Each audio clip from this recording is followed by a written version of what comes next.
بسم اللہ والحمد للہ والصلاة والسلام علی رسول اللہ. السلام علیکم ورحمۃ اللہ وبرکاتہ. آج ہم سورہ المائدہ کے بارے میں گفتگو کریں گے. یہ سورہ 7 ہجری میں نازل ہوئی تھی اور اس سورہ کے ذریعے سماجی، سیاسی، قانونی، معاشی اور اس طرح کی تمام اصلاحات کے حتمی اقدامات کر دیے گئے تھے، اور اس سورہ کے ذریعے مسلمانوں سے ان تمام اصلاحات پر عمل کرنے کا عہد لے لیا گیا تھا. تو اس طرح مسلمانوں کی مدنی زندگی کے تقریباً 7 سالوں جیسی قلیل مدت میں معاشرہ یکسر تبدیل کر دیا گیا تھا. سماجی، سیاسی، قانونی اور معاشی اصلاحات مکمل ہو گئی تھیں. نئی تہذیب جو عدل و انصاف، امن و امان، اخلاقی اقدار، نظم و ضبط، اتفاق و اتحاد، انسانی عزت و تکریم وغیرہ جیسی صفات میں بے مثل تھی، وہ وجود میں آ گئی تھی. قبائلی تعصبات، جنگ و فساد، لاقانونیت، لوٹ مار کے رسیہ عرب اب انسانی مساوات، کمزوروں کی حفاظت، اچھائی میں سبقت، غریبوں کی خدمت اور اطاعت قانون کے علم بردار بن چکے تھے. نظام صلاح کی بنیاد پر سیاسی نظام وجود میں آ چکا تھا. نظام زکوٰۃ کے ذریعے معاشی نظام قائم کر دیا گیا تھا. یہاں تک کہ اسلامی تہذیب کی اپنی ثقافت، تقریبات، عیدیں اور منانے کے دن اور راتیں رواج پا چکی تھی. یعنی اسلامی انقلاب تکمیل کے آخری مراحل میں داخل ہو چکا تھا. تو اسی لیے اللہ تعالیٰ نے اس سورہ میں اعلان کیا، الیوم اکملت لکم دینکم و اتممت علیکم نعمتی و رضیت لکم الاسلام دینا، کہ آج میں نے تمہارے لیے تمہارا دین مکمل کر دیا ہے اور تم پر اپنی نعمت کی تکمیل کر دی ہے اور تمہارے لیے دین اسلام پسند کر لیا. چنانچہ اب وقت آ گیا تھا کہ مسلمانوں سے اس اسلامی نظام اور اس اسلامی تہذیب پر قائم و دائم رہنے کا عہد اور وعدہ لیا جائے، تاکہ اس کے مطابق عمل کرنے میں اور اس کی وفاداری میں کمی نہ آنے پائے. تو لہٰذا اللہ تعالیٰ نے اس سورت کا آغاز ہی وفائے عہد کی تعلیم سے کیا. یا ایھا الذین آمنوا اوفوا بالعقود، اے وہ جو ایمان لائے ہو اپنے عہد و پیمان پورے کیا کرو. تو اس میں تمام وہ وعدے اور جو افراد یا قومیں کرتی ہیں، خواہ وہ بین ہوں، بالکل واضح ہوں، یا وہ مخفی ہوں، یہ تمام اس کے اندر آ جاتے ہیں. اور سب سے اہم وعدہ جو ہم کرتے ہیں مسلمان ہونے کی وجہ سے، وہ ہمارا وعدہ اللہ سے ہے کہ ہم اس کے دین کے مطابق چلیں گے. اور اس میں جو چیزیں آ جاتی ہیں وہ یہ ہے کہ نمبر 1، ہم اس کے مکمل دین کو پورے کا پورا پوری زندگی میں، خواہ وہ ہماری پبلک زندگی ہو یا پرائیویٹ زندگی ہو، ہم تمام کی تمام زندگی اس پورے کے پورے دین کے مطابق گزاریں گے. نمبر 2، کہ جو بھی اللہ تعالیٰ نے احکام دیے ہیں ان احکام کا پورا پیکج جو ہم عمل میں لائیں گے، اس میں پک اور چوز نہیں کریں گے کہ کچھ چیز اپنا لی اور کچھ چھوڑ دی. اس اسلامی نظام اور اسلامی تہذیب کی ہم حفاظت کریں گے اور اسلام کی تعلیمات کو عام کریں گے، دنیا میں پھیلائیں گے اور ان کو اسلامی نظام کو دنیا میں غالب کریں گے. یہ ہے وعدہ جو ہم مسلمان ہونے کی حیثیت سے اللہ تعالیٰ سے کرتے ہیں اور جو وعدہ ہم سے اس سورہ کے ذریعے لیا گیا. اللہ تعالیٰ نے یہ بھی تنبیہ کر دی کہ اگر وعدہ خلافی کی تو اللہ تعالیٰ ناراض ہوگا،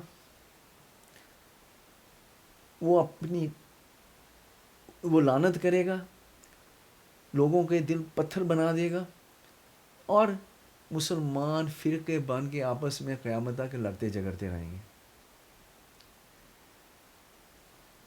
تو اس سے اندازہ کر لیجئے کہ ہم اس کا یہ وعدہ کتنا اہم ہے اور اس کا انجام کتنا خراب ہے اگر اس میں وعدہ خلافی کی جائے تو۔ پھر اللہ تعالیٰ نے نیکی اور تقوی میں تعاون کرنے کا حکم دیا کہ جو بھی نیکی اور تقوی کا کام کرے، اپنا ہو یا غیر ہو، مسلمان ہو یا غیر مسلم ہو، مسلمان کا کام ہے اس نیکی اور تقوی کے کام میں تعاون کیا جائے۔ جو بھی برائی اور زیادتی کا کام ہو، اللہ تعالیٰ نے حکم دیا کہ ہم اس میں عدم تعاون کریں۔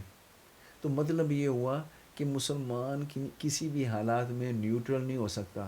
اگر نیکی اور تقوی کا کام ہے تو ہمیں ساتھ دینا ہے، اور اگر وہ برائی کا اور زیادتی کا کام ہے تو ہمیں اس کے خلاف جانا ہے۔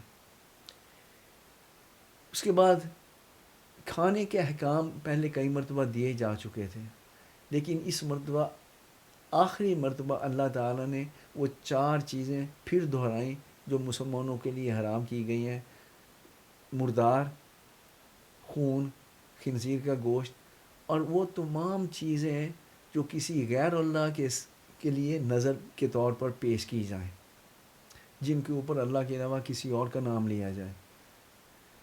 تو لیکن اب آخری مرتبہ ان 4 چیزوں پہ زور دیتے ہوئے اللہ تعالیٰ نے مردار کی کافی تشریح کر دی، اور یہ بتا دیا کہ جو جانور کسی بھی حادثے سے یا چوٹ سے مر جائے وہ مردار کی صف میں آ جاتا ہے، یا جو درندے نے پھاڑ کھایا ہو وہ بھی مردار کی صف میں آ جاتا ہے۔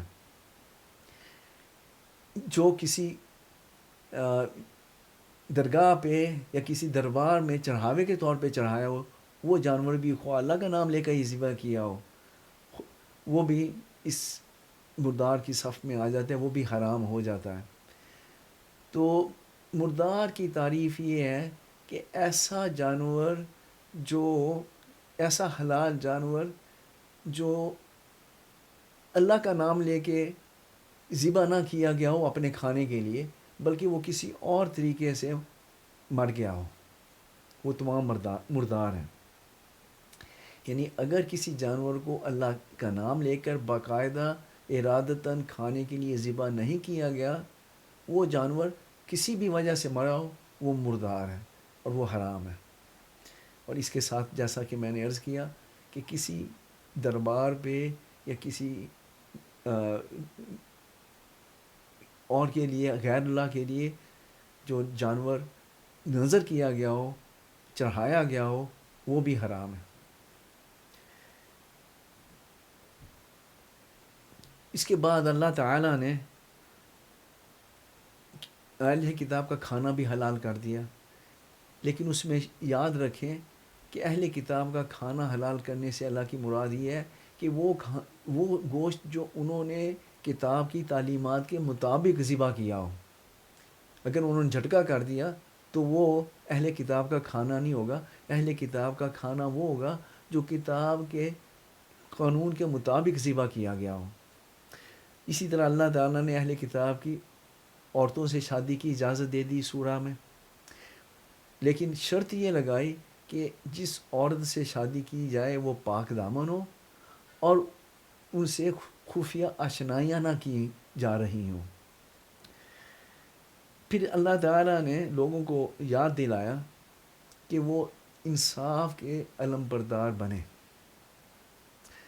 یعنی مسلمان کا کام یہ ہے کہ وہ ہمیشہ انصاف کے لیے، عدل کے لیے کھڑا ہوتا ہے، جہاں اس کی ضرورت پڑے وہ اسٹینڈ لیتا ہے عدل اور انصاف کے لیے۔ اور یہ خاص طور پر اس پہ زور دیا گیا تھا کیونکہ اب مسلمان اقتدار میں آ رہے تھے، اب ان کا پورے عرب میں ان کی حکومت ہونے والی تھی، تو ان کو یاد دلا دیا گیا کہ ان کا کام دنیا میں عدل و انصاف قائم کرنا ہے۔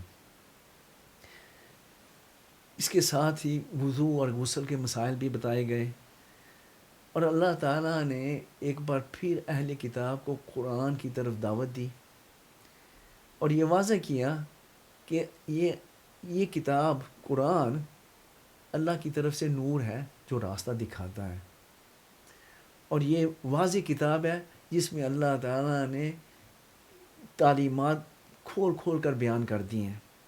ان کے لیے یہ امن کے راستے واضح کرتی ہے، ان کو تاریکی سے نکال کر روشنی میں لاتی ہے اور سیدھے راستے کی رہنمائی کرتی ہے. اللہ تعالیٰ نے یہود کو اور دوسری قوموں کو، اہل کتاب کو یہ بھی جتا دیا کہ اگر ان کو زوم ہے کہ وہ اللہ کی چہیتی قوم ہے تو ایسا زوم ختم ہو جانا چاہیے، کیونکہ اللہ کے ہاں اعمال کی بنیاد پہ فیصلے ہوتے ہیں. جو دین کے مطابق چلتے ہیں، جو دین کو نافذ کرتے ہیں، جو دین کو غالب کرتے ہیں، اللہ تعالیٰ ان کے ساتھ ہوتا ہے، وہ اللہ کے چہیتے ہوتے ہیں. اس کے علاوہ اللہ کے ہاں کوئی چہیتا ہونے کی گنجائش نہیں ہے. تو یہ بات اچھی طرح سمجھ لینی چاہیے. اور ان کو یہ بھی بتا دیا گیا کہ اگر وہ تورات اور انجیل پر قائم نہ رہیں تو ان کی کوئی حیثیت نہیں ہے. اب اگر وہ تورات اور انجیل کی اصلی تعلیمات پہ قائم رہیں گے تو وہ خود بخود توحید کی طرف آئیں گے اور اسلام کے لیے ان کا دل کھلے گا اور دین کی طرف آئیں گے. پھر اللہ تعالیٰ نے حرمت جان، کہ جان کی حرمت کتنی ہے اور اس کی تقدس کتنا ہے، اس کے بارے میں بتایا کہ اگر ایک جان لے لی جائے تو یہ گویا ایسا ہے کہ پورے نوع انسانی کو قتل کر دیا گیا ہے، اور اگر ایک جان بچا لی جائے تو یہ ایسے ہے کہ جیسے پوری نوع انسانی کو بچا لیا گیا ہے. جو لوگ دنیا میں قتل و غارت کرتے ہیں، فتنہ و فساد پھیلاتے ہیں، بد امنی پیدا کرتے ہیں، تو اللہ تعالیٰ نے کہا کہ ایسے لوگوں کو عام پھانسی دینے کی بجائے، عام سزا دینے کی بجائے انتہائی دردناک طریقے سے سزا دینی چاہیے. اسی طرح چور کی سزا بھی ہاتھ کاٹنا اس سورہ میں بتائی گئی. تو آپ کے ذہن میں یہ آ سکتا ہے کہ یہ اتنی سخت سزائیں اسلام نے کیوں تجویز کی.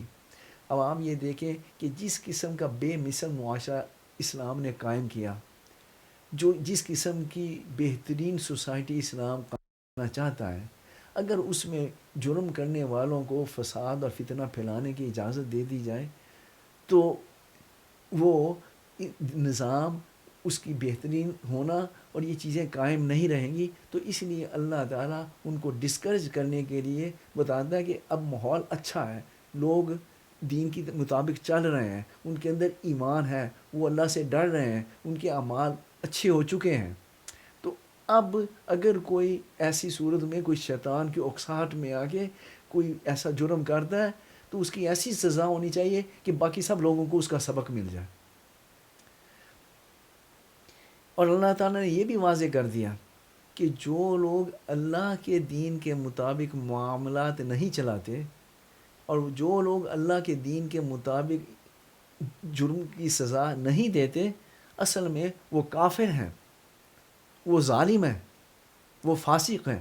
یہ اللہ تعالیٰ نے تینوں نام ان لوگوں کو دیے کہ جو اللہ تعالیٰ کے قانون کے مطابق نہ چلتے ہیں اور نہ اس کے مطابق فیصلہ کرتے ہیں.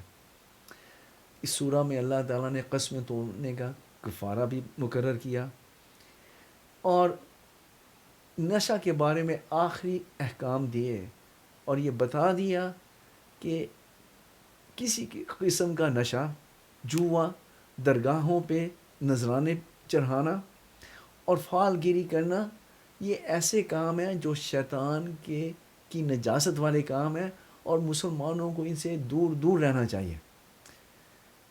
تو ان کو سختی سے حرام کر دیا گیا. کچھ لوگوں میں یہ ٹینڈنسی ہوتی ہے کہ وہ کثرت سے سوال کرتے ہیں، ایسے سوالات جو ان کی ضروریات کے مطابق نہیں ہوتے. ایک تو سوال یہ ہوتا ہے کہ بھی آپ اسلام کے مطابق چلنا چاہتے ہیں، اس قرآن کے مطابق زندگی گزارنا چاہتے ہیں، تو آپ کو کوئی حکم کلیئر نہیں ہے تو آپ اس کا استفسار کر کے تو اس کی تشریح کر کے تو اس کے اوپر عمل کر لیں. ایک سوال یہ ہوتے ہیں کہ انسان خواہ سوچتا ہے کہ اگر ایسا ہو گیا تو پھر کیا ہوگا، اور ویسا ہو گیا کیوں ہو گیا. آج کل ایک بڑا لوگوں کو وہ ہوتا ہے کہ جب نماز کے ٹائموں کی بات ہوتی ہے تو وہ کہتے ہیں کہ بھئی نارتھ پول پہ کیا کریں گے. بھئی نارتھ پول پہ جب جاؤ گے تو اللہ تعالیٰ تمہیں اس کا بھی حل دے دے گا. ابھی جہاں ہو وہاں تو نماز پڑھ لو. تو اللہ تعالیٰ جس بات کی ضرورت نہ ہو، خواہ اسپیکولیٹو جو کویشچنز ہوتے ہیں، اللہ تعالیٰ اس پہ ناراض ہوتا ہے کہ ایسے کویشچن نہیں کرنے چاہیے. ایک اور بات ہوتی ہے کہ لوگ عام طور پہ کہتے ہیں کہ ہاں بھئی کیا کریں، اسلام کی تعلیم تو یہ ہے پر اس پہ کوئی عمل نہیں کر رہا. اللہ تعالیٰ کہتے ہیں کہ کوئی عمل کرے یا نہ کرے، تمہاری ذمہ داری ہے کہ تم اس کے اوپر عمل کرو. اگر کوئی برائی ہے سب لوگ بھی کر رہے ہیں تو تمہاری ذمہ داری ہے کہ تم اس برائی سے بچو. تم یہ نہیں کہہ سکتے کہ بھی چونکہ لوگ ایسا کر رہے ہیں تو میں بھی ایسا کر لوں، یہ نہیں ہو سکتا. اللہ تعالیٰ کہتے ہیں علیکم انفسکم، تم اپنے ذمہ دار ہو. لوگ کیا کرتے ہیں اس کا تمہاری صحت پہ کوئی اثر نہیں پڑے گا. اگر تم اپنی ذمہ داری ادا کر رہے ہو، اس میں امر بالمعروف اور نہی عن المنکر کی ذمہ داری بھی آ جاتی ہے.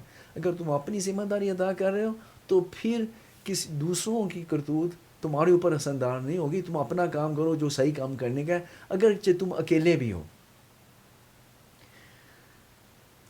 پھر اس کے بعد اللہ نے کہا کہ جو ہدایت اللہ تعالیٰ نے تمہیں عطا کر دی ہے اس کو مضبوطی سے پکڑو، اس کے مطابق عمل کرو اور اس کی حفاظت کرو، اور پچھلی قوموں کی طرح غفلت اختیار نہیں کر لینا.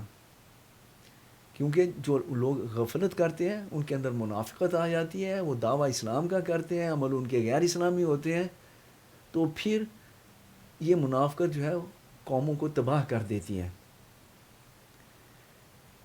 تو یہ تھا سورہ المائدہ کا ایک جائزہ کہ اللہ تعالیٰ نے سورہ المائدہ میں ہمیں کیا تعلیمات دی. اب ذرا اس سورت کو اور اس پہلے گروپ کو جس کے بارے میں ہم بات کر رہے تھے کہ سورتوں کا پہلا گروپ البقرہ، آل عمران، النساء اور المائدہ، اس گروپ کو اللہ تعالیٰ نے قرآن کی ترتیب میں اللہ تعالیٰ نے ان کو جو مقام دیا ہے اس پر ذرا غور کریں. تو آپ یہ دیکھیں کہ اس گروپ میں اللہ تعالیٰ نے مسلمانوں کو غیر اسلامی معاشرے کو اسلامی معاشرے میں ڈھالنے کے لیے ہدایات دی تھیں. تو وہ تمام ہدایات کا اکثر و بیشتر حصہ ان 4 صورتوں کے ذریعے اس پہلے گروپ میں آ گیا. اور اس کی آخری صورت جو ہے اس میں اللہ تعالیٰ نے مسلمانوں سے اس نظام کے حفاظت کرنے، اس نظام کو غالب کرنے اور اس کے مطابق زندگی گزارنے کا عہد لے لیا. تو یہ آپ کو ریلیشن شپ پتہ چل گیا کہ سورہ مائدہ آخرت میں تمام اصلاحات کے بعد اللہ تعالیٰ اس میں ہم سے عہد لے رہا ہے، اور اس لیے وہ البقرہ اور آل عمران اور النساء کے بعد چوتھے نمبر پہ آئی. تو بدقسمتی سے نہ تو ہم نے وعدے کا پاس کیا، نہ ہم نے اپنا فرض ادا کیا، تو اب نہ اسلامی نظام رہا اور نہ اسلامی تہذیب رہی. اب اس کو نئے سرے سے برپا کرنا، دین کے نظام کو نافذ کرنا، اس کو غالب کرنا ہماری ذمہ داری ہے. تو اب آپ دیکھیں کہ اللہ تعالیٰ نے اس ہماری ضرورت کو مد نظر رکھتے ہوئے ان تمام صورتوں کو قرآن کے بالکل شروع میں رکھ دیا کہ جو ہی ہم قرآن کی طرف رجوع کریں یہ صورتیں یہ تمام اپنے احکام لے کے ہمارا انتظار کر رہی ہیں کہ تمہارا فی الفور کرنے کا کام یہ ہے. اس کی ترتیب بھی موجود ہے، اس کے تمام احکام بھی موجود ہیں، اسی ترتیب سے تم کرو گے تو تمہارا فرض ادا ہو جائے گا. تو اس سے ہمیں اللہ تعالیٰ نے فوری طور پہ جو کرنے کا کام ہے اس کی ذمہ داری کی یاد دہانی بھی کروا دی، اور ترتیب سے مطابق جو کرنے کا کام ہے وہ بھی بتا دیا. اب اس ہمارے اوپر ہے کہ ہم محض تلاوت کرتے رہیں، اس کو حفظ کرتے رہیں، اس کو خوبصورتی سے پڑھتے رہیں، یا اب ہم اس پہ عمل کر کے وہی تبدیلیاں اپنی سوسائٹی میں لائیں جن تبدیلیوں کو لانے کے لیے اللہ تعالیٰ نے اس گروپ کی صورتیں نازل کی تھی اور ان کو بالکل قرآن کے شروع میں رکھ دیا تھا. اللہ تعالیٰ ہمیں توفیق دے کہ ہم ان پر عمل کرنے والے بنیں اور اس کو نافذ کرنے والے بنیں، اور اللہ تعالیٰ ہماری کوششوں کو قبول فرمائے. اقول قولی ھذا واستغفر اللہ لی ولکم ولسائر المسلمین.